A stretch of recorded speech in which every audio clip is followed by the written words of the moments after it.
నాకింత అవమానం జరిగిన ఈ ఇంట్లో నేను చేస్తే ఉంటాను. ఏంటి బతికినానికి వచ్చి బెదిరిస్తావేంటి?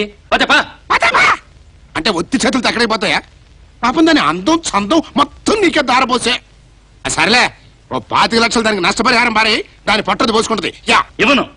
ఇవ్వకపోతే నన్ను పెళ్లి చేసుకుంటానని చెప్పి మోసం చేసావని నిన్ను జైల్లో పెట్టిస్తా. వద్దు, ఆయన్ని జైల్లో పెట్టించొద్దు. కావాలంటే నా నగలన్నీ ఇచ్చేస్తాను, తీసుకుని వెళ్ళిపోండి. రాజీ, నువ్వు నగలివద్దు. వీళ్ళేం చేస్తారో నేను చూసుకుంటాను.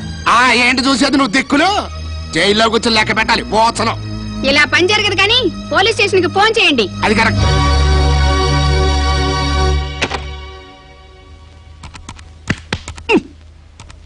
కంసమామా, పోలీసు వాళ్ళకి ఏమని చెప్తా?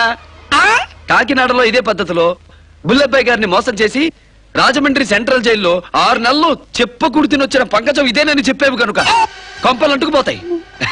ఏం లేదులే, రాజమండ్రి జైల్లో ఇచ్చిన కాగితం నా దగ్గర ఉందిలే, అందుకని నీ మేలు కోరి చెప్తున్నా. ఇదిగో చదువుకో. విశాఖపట్నంలో చంపకం పేరుతో సేటును మోసం చేస్తే హైదరాబాద్ జైల్లో 8 నెలలు గడిపొచ్చిందిలే. ఆ కాగితం కూడా తీసుకొచ్చా, ఎందుకని మంచిదని. ఏందా చదువుకో. పంకజం, చంపకం, చిన్నపాప, పెద్ద పాప, వసంత. అబ్బో, ఎన్ని పేర్లు, ఎన్ని స్టోరీలు. ఈ చరిత్ర మాత్రం పోలీసు వాళ్ళకి చెప్పమాక. చూసుకో. ఏంటిది కప్పలాగా నోరు తెరుచుకుంటు? ఇక చెయ్యి ఫోను. సరదాగా ఇంకోసారి జైలుకి వెళ్తుంది సంత. చెప్పవే, నువ్వు పతివ్రతవా? నేను నిన్ను మోసం చేశానా? నీ మాయ మాటలు నమ్మి దేవతలాంటి నా భార్యకు ద్రోహం చేశాను కదే. పో, బయటిపో. వసంత నేను కూడా.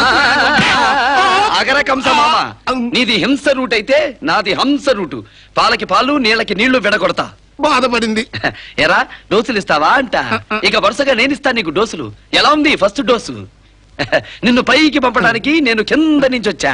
పోరా పో. బావా, చాలా థ్యాంక్స్ బావా. బావా, అట ఇంగ్లీష్ లో పొగడబాక, నాకు సిగ్గవుతుంది.